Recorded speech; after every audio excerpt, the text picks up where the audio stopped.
Um, my name is Todor Galev, and it's my honor to welcome you on behalf of one of the co-organizers of this gathering, the Center for the Study of Democracy.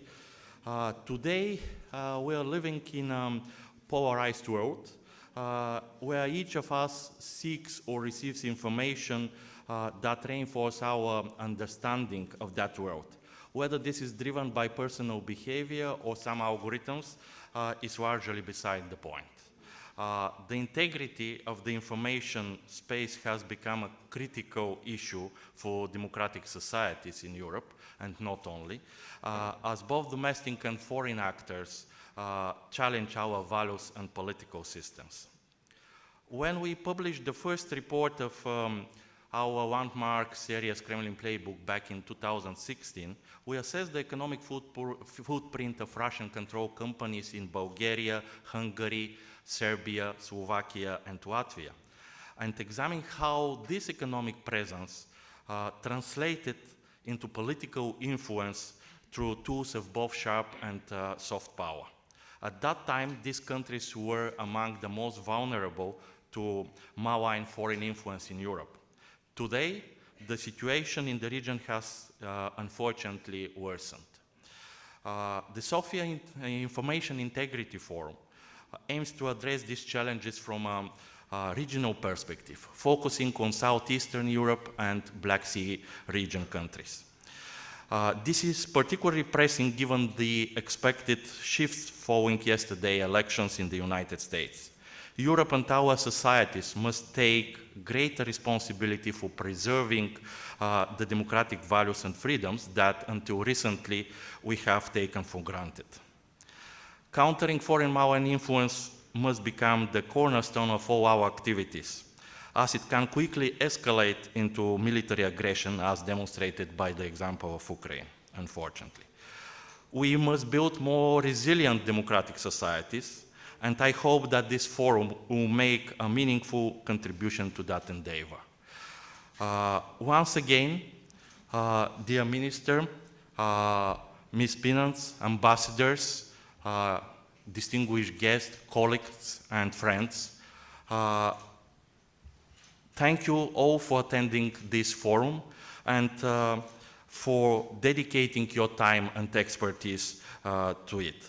I wish you engaging and productive discussions.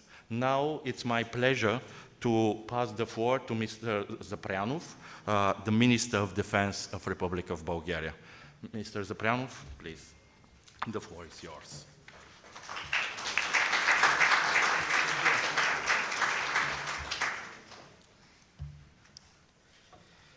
Your Excellencies, dear participants in Sofia Info Integrity Forum 2024, ladies and gentlemen. I have the honor to address this distinguished audience and to say welcome to Sofia to all the leading international experts. Building resilience of the information environment in Southeastern Europe and in the Black Sea region is a key challenge that we must address now in order to be ready to meet the intensifying hybrid activities of Russia. And this is not only the Russian subversion that we will face. In the years to come, we'll see increasing hybrid activities in our region coming from other authoritarian external powers. In this respect, Bulgaria, as a member of NATO and the European Union, follows the collective policies and should be prepared to deal also with a more assertive China that poses systematic challenges to Euro-Atlantic security. As we are already living in a fundamentally changed security environment after the start of brutal Russian aggression against Ukraine, it is high time that we adequately invest in building and consolidating our resilience. This should be done both at the level of state institutions and society. As the war directly affects our security, and as we see no imminent end of the Russian aggression and revanchist policy, we must be prepared for a long-lasting regional instability. Therefore, being resilient is a precondition for being able to deter and defend against any potential aggressor and to implement our obligations as a NATO ally. As this forum is dedicated to the information aspects of resilience, here I would like to stress upon the critical importance of our capacity to counter disinformation. Consequently, we need to develop adequate STRATCOM capabilities in order to be able to timely and effectively convey our messages and promote our narratives. Nowadays, we see that the information environment has become more complex and more contested than ever. This information serves as one of the most effective tools in Russia's disposal in its full-scale hybrid war against NATO, European Union, and Bulgaria as well. Currently, Russia conducts information operations in order to exert its destructive influence in the countries in both the Black Sea and the Western Balkans and to stop their Euro-Atlantic integration. At the moment, disinformation is a principal instrument that Moscow uses in its hybrid aggression against Bulgaria. By doing so, Moscow tries to subvert the state institutions to create and exploit divisions within our society and to influence our national decision-making processes. In this context, let me point out that our defense system is also aggressively targeted by Russian fake news and hostile propaganda. That is why, at the Ministry of Defense, we will continue to build and develop our own STRATCOM capabilities. We have now a well-functioning Ministry of Defense Information Center with its Bulgarian Army newspaper and the military TV channel. They are actively fighting pro-Russian propaganda and are engaging our people in uniform and the larger Bulgarian audience with regard to the defense policy priorities and decisions. Last but not least, this information serves also as a means for intervention in our elections with the aim of supporting pro-Russian politically oriented formations and candidates. The negative trend to rise in populism and in voters' apathy in our country is also due to information manipulations. In light of the increased activity of pro-Russian formations, it is crucial for political forces with a pro-European Union and NATO membership programs to find common ground and establish, finally, a strong politically committed government that will continue to uphold Bulgaria's membership to NATO and the European Union as the only guarantee for national interest and security. It must be crystal clear that our democratic system will be further attacked by the hybrid instruments of Russia and other revisionist non-democratic countries. This is a very serious challenge that we must meet, and becoming resilient enough is what we must achieve as soon as possible. That is why we are determined to counter the Russian hybrid aggression against our country and to make Bulgaria a stronger NATO ally and European Union member state. State institutions by themselves are not enough to succeed in this challenging endeavor. From now on, we will strongly rely on progressively committed civil society, media, and academia. To succeed, we need a whole of government and whole of society approach in fighting disinformation and in implementing effective STRATCOM with the Bulgarian public. I believe that this 3 days conference, which gathered here in Sofia so many leading experts and encompasses such high relevant topics, will provide its valuable conceptual and practical contribution to our efforts to make Bulgaria a resilient and strong NATO ally and European Union member state. I wish to all of you inspiring and productive discussions, and thank you for your attention.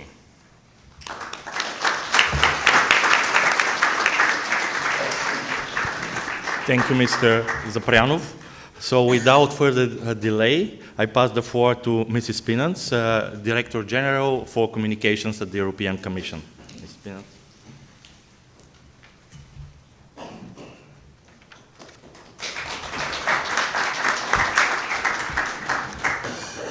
Good morning, everybody, and thank you very much for inviting me to address the Sofia Information Integrity Forum. It's a great pleasure for me to be here, and I want to congratulate the organizers for the initiative.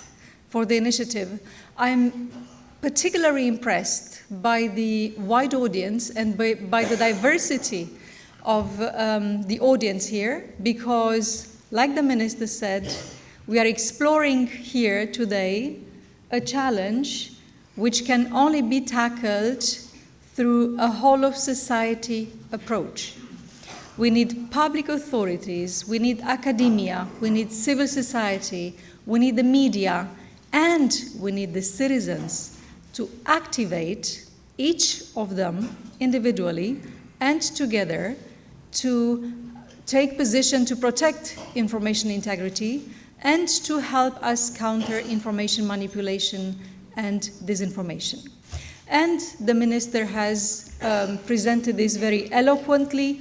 Indeed, the threat of foreign information manipulation and interference has grown considerably over the past years. And it has become a policy tool which is likely to stay in the policy portfolio of some malign external actors. So this is why this is a structural threat. It's not something which comes before an election and goes, and we need to be prepared to deal with it in the longer term. And indeed, we have seen more and more aggressive foreign interference and information manipulation in recent years. And we have seen this information as part of a much wider hybrid portfolio of activities against us. This is one of the major observations that we've had over the past months. So we see disinformation deployed at the same time with cyber attacks, with sabotage, with threats, with violence, but also with the very cynical weaponization of migrants pushed against the European Union's borders in the East. So we have a threat that is growing, and we actually had a real life test with the European elections in June. We've seen what the panoply of actions can be, and we've also seen that more recently with important national political events, in particular the elections in Moldova and Georgia. So the question is, what are we doing at the European level to prevent and to address this threat? I will very briefly go through 5 main blocks of actions that we've developed in the recent years to be prepared and to tackle this threat. First of all, and very importantly, we took action with regards to the protection of journalism and media pluralism. Because let us remind ourselves, all actions that we take in the European Union with regards to disinformation and information manipulation have as objective and are done in respect of free speech and the freedom of information. This is something which is very important and which is the foundation of the actions that we take in the European Union. So what have we done regarding protection of journalism and media pluralism? It's about legislation to protect journalists against abusive legal proceedings, the Media Freedom Act, or regulation about the transparency of political advertising. All of these are now on the table, and all of this will be important tools for us to introduce trust in the information environment by protecting journalists. The second important area of action was with regards to digital platforms, because we want to prevent, or we want to make it more difficult for malign actors to use and misuse digital platforms to spread disinformation and to manipulate.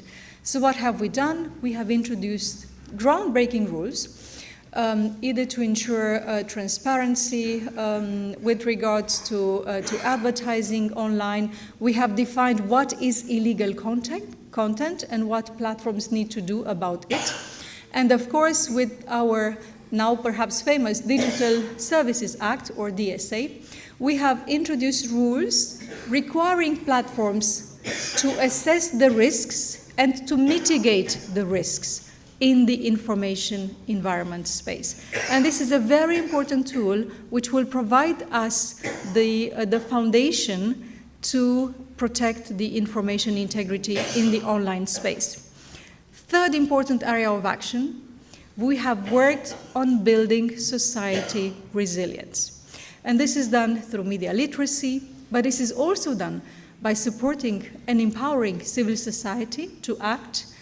We created the network of EDMOS, of course, with which you are familiar, which play a very important role in bringing together actors that monitor, detect, and fact-check disinformation instances.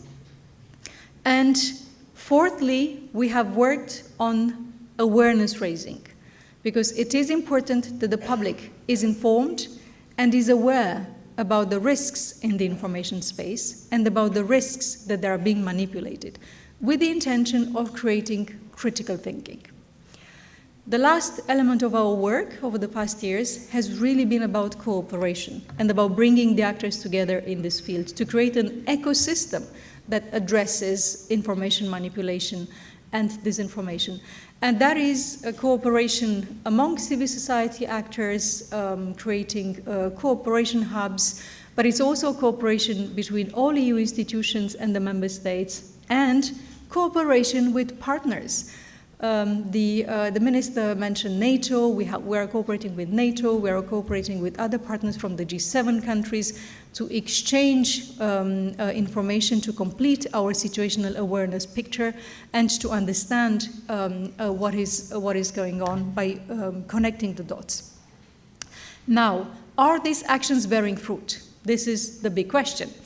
And as I said, we had a real-life test with the European elections in June, and where we collectively used all the tools that we have. And when I say we, I'm not just talking about the EU institutions. I'm talking in particular about you. I'm talking about the professionals in this area who have been activated, who have been perhaps, I hope, empowered, enabled, and supported by the tools which the EU put on the table, in particular with regards to the responsibility of digital platforms, in order to enable them to see quicker, better, and more comprehensively what is happening, and alert and take action. So the result of the collective use of these tools before the European elections is, I can assess it positively. Because, yes, of course, we have seen a large volume of disinformation and information manipulation spread by Russia in the public domain. But that large volume actually didn't have the impact that Russia wanted. It did not it did not convince people, it did not lead to viral moments in relation to the disinformation items that circulated. And this is because we were active, we were quick. This is because we pre-bunked. This is because we debunked when we had to correct the information in the public domain, and to make sure that correct information about the elections, but also about important topics which people care about, like migration and so on, that we made sure that that correct information and factual information was in the public domain so that people are not deceived. So the result is indeed that the integrity of the European elections was protected. And we have many lessons to learn about what we need to do on a constant and structural basis in order to protect the integrity of elections and to balance what is out there in the information space.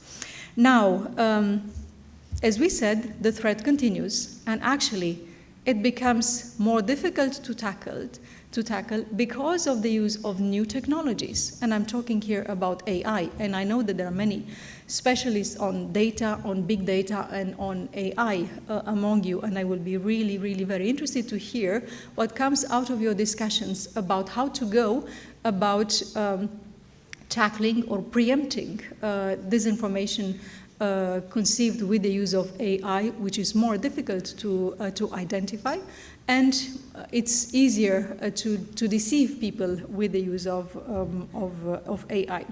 So what are we going to do in the future? This is the question probably that you or some of you are waiting for me to clarify.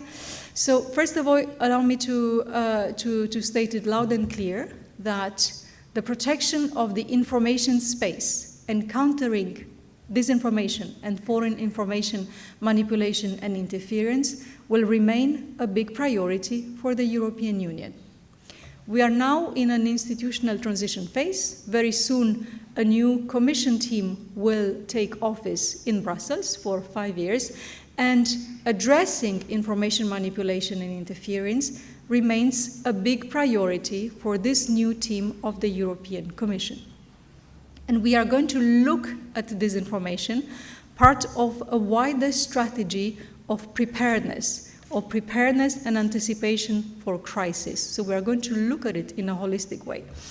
And more specifically, the main focus of the Commission in the next 5 years is going to be the creation of a European democracy shield, which is going to look at building society resilience in a very broad way, which is going to look at the tools that we have from situational awareness to response in order to anticipate, to prevent, and to address, to tackle disinformation. I won't be able to give you details about what the European Democracy Shield contains at this stage, because this will be developed by the new team that comes into office in a few weeks. But I will be very happy to come back at a later stage so that we discuss about it. But what I can tell you is that there will be at least 4 areas of action which will definitely be the focus of the Commission work in the following years. First of all, situational awareness. We are going to continue to invest in building and completing our capacities to assess what is happening in the information space, to monitor, to detect, and to analyze disinformation incidents.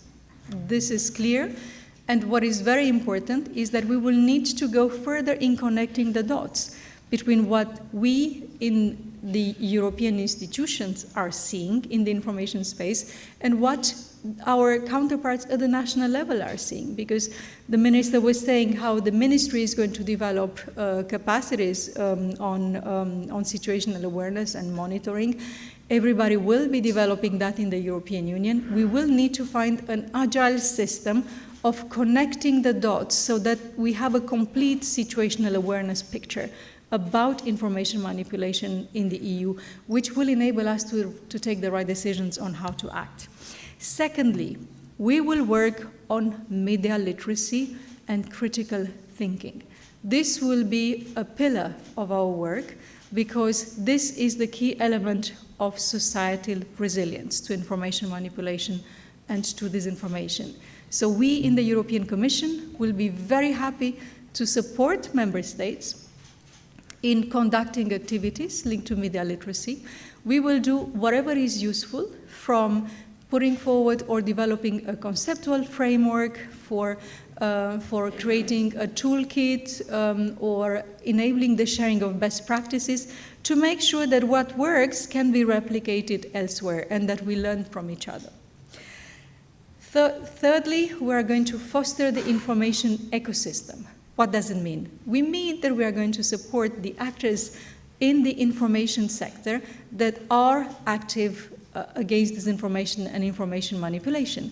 For instance, by creating a European network of fact-checkers and by connecting fact-checkers so that they can share and that they can grow together. Fourthly, we are going to focus on the implementation of our tools on digital platforms, in particular the Digital Services Act. And this is very important. We have already used it before the European elections. We have launched legal proceedings against 2 platforms, and we send requests for information to many other platforms, because it's very important for us that platforms take their responsibility towards citizens seriously, that they assess and they mitigate the risks in the information environment, and that they put the resources into it. They put the resources on moderation on all languages, in Bulgarian as well as in English, in Romanian as well as in German. It's super important that the moderation of the public discourse on platforms is done in all the languages with the adequate resources. And lastly, we will be looking forward to cooperation. This will be a big focus of action for us because, as I was saying at the beginning, this is a challenge where everybody has a role, but ultimately it's for all of us to connect the dots and to create an information space which is trusted. Because yes, we need to make sure that citizens develop critical thinking. That is important. But we also have to make sure that by being critical all the time, they don't lose trust in the integrity of the information space, that they continue to trust information, that they continue to trust media.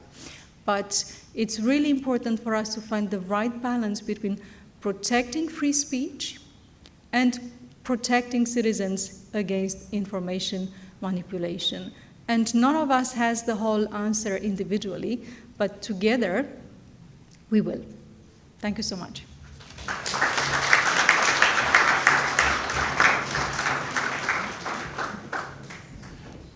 Thank you very much, Director Spinac. Thank you for this inspirational talk that address all these important challenges and the priorities of the European Commission. Now I'll pass the floor to Professor Vatsov, who is one of our co-organizers. Mitko. Thank you very much. I will keep my seat. First, excuse me for my asthma. It was a sudden strike. Yeah. On behalf, I'm a professor in philosophy in New Bulgarian University and president of the Human and Social Studies Foundation. On behalf of Human and Social Studies Foundation, I would also like to express my pleasure and gratitude that our forum has started and that I see so many people gathered here. I think that information integrity is a fundamental value of democracy. As our Minister Zaprianov already said, the democratic institutions and procedures are not enough on their own to prevent, to save democracy. When information integrity is violated, when inaccurate information and voices hostile to democracy become dominant, then we have seen it historically, Hitler comes to power with elections. Today, the situation, to some extent, is similar. We saw the case with Georgia, for example. Conspiracy theories are freely fluctuating, but also intentionally targeted propaganda from domestic and foreign actors is ruining our information space in many countries. And our Sofia Forum brings together people determined to counter this with research, education, and with policies. In one of the most vulnerable regions in our old continent, Southeast Europe and the Black Sea region. I wish success to all of us. Thank you very much. Thank you, Mitko. So, last but not least, I want to give the floor to Dr. Keith Keeley, who is representing the Gate Institute for Big Data and AI Analytics at the Sofia University. Keith.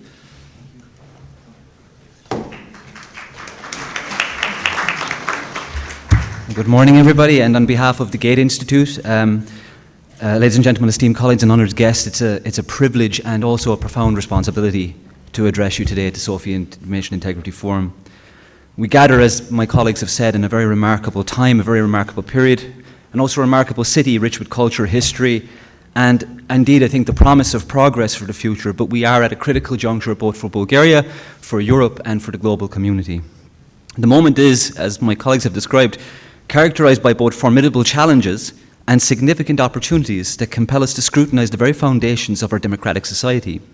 Both here in this region and in many places across Europe, as we have just seen in the United States, for example, we are seeing similar trends of social and political unrest and mis and disinformation, recognizable discourses specifically targeting existing societal cleavages and exploiting them for political gain. Of course, we all know in recent years that Bulgaria has experienced an unprecedented cycle of political instability, exemplified by the occurrence of multiple national elections in a very short time period. This relentless political flux not only breeds uncertainty, but also lays bare the vulnerabilities of our public to the insidious spread of false and misleading information. In this context, initiatives accounting foreign information manipulations and interference campaigns have emerged, seeking to raise awareness about the proliferation of misinformation and to uncover ways to combat it. However, it is imperative, in my view, that we recognize that such initiatives can often serve as symptoms of deeper issues within a society, particularly structural issues that permeate our political and social discourse. As a researcher and academic, I feel that we bear responsibility, a substantial responsibility, in fact, to uphold the tenets of integrity and excellence in our work. This responsibility transcends our individual pursuits, and it encompasses a collective duty to engage with our civic society and to foster an environment where truth prevails over distortion and where constructive dialogue flourishes in the face of discord. Our unwavering commitment to the informational integrity of Bulgaria and the wider EU must compel us to reflect critically on our own contributions to this discourse, ensuring that our work not only informs but also uplifts public understanding. While we focus on the challenges of FIMI campaigns, in my view, we must remain vigilant against the temptation to narrow our lens to a singular issue. Such myopia threatens to obscure the broader landscape of misinformation that affects our entire political spectrum. It is essential that we engage in discussions about the pervasive nature of false narratives and that infiltrate various aspects of our society, not limited to politics. From public health crisis to issues of social justice, we must consider all of these issues equally. We must acknowledge how misinformation thrives within the gaps within our political and social fabric, gaps that we, as informed citizens and scholars and civil society members, have the power and the obligation to address. Furthermore, we must exercise caution in our choice of language when discussing misinformation, in my view. The use of, and I hate to say this in the military club, but the excessive use of militaristic rhetoric, in my view, can escalate tensions and alienate segments of our society, reinforcing divisions rather than fostering unity. While the fight against misinformation is indeed a noble cause, it's crucial that we approach it with a mindset of inclusivity and understanding. Engaging with those views whose views differ from our own is not merely an act of tolerance.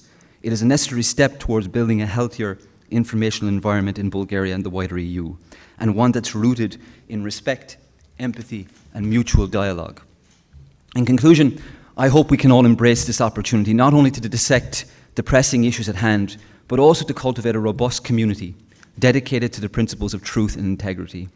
Together, I believe, we can forge a path towards a more informed society, standing resolutely against the tides of misinformation, the threats external and internal that they pose to our democratic values. Thank you again all for your commitment to this vital cause and for your willingness to engage in this important conversation over the next few days. Thank you.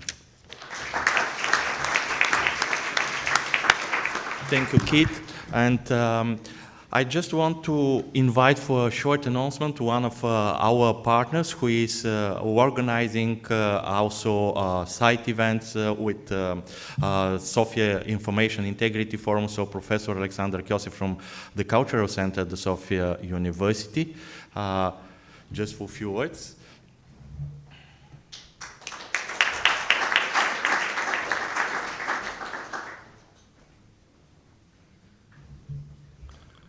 Hello, everybody. I will be very short. Sofia Festival of European Solidarity is a frame event, and we are proud that Sofia Information Integrity Forum is part of it.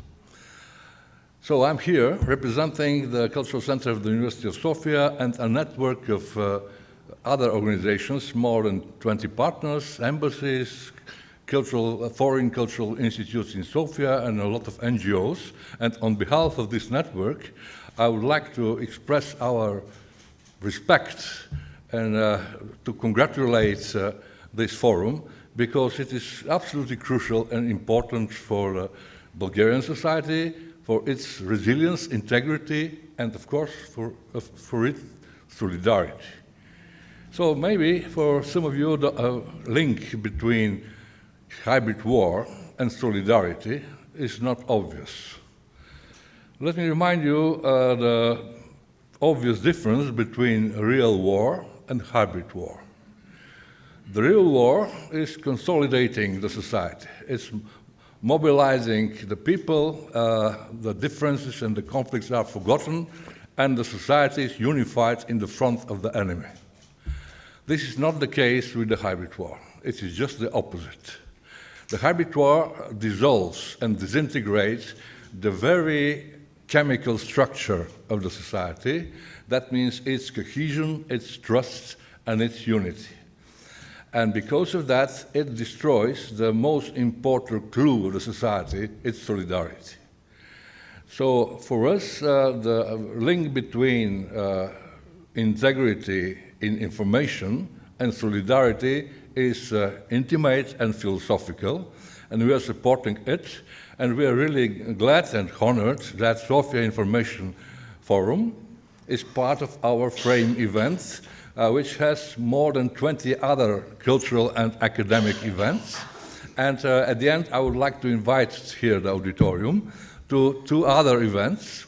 The first is a Baroque concert in Aula Magna of the University on the 10th of November. It is Sunday at 7 p.m. And the other is very interesting musical performance in the open air. It will happen on 11th of November in the park in front of the National Palace of Culture. There is a ruined fragment of the Berlin Wall, and in front of this fragment, the famous Bulgarian cellist, Professor Anatoly Krstev, will repeat the gesture the famous Russian cellist Rostropovich, who used to play in front of the disintegrating Berlin Wall. And we'll repeat this gesture as an expression of solidarity and respect to the truth. Thank you. Thank you, Professor Kosев. And now, as we are a little bit behind the schedule, sorry for this, I'll suggest that we'll start with the next panel. So just 5 minutes break to arrange the setting.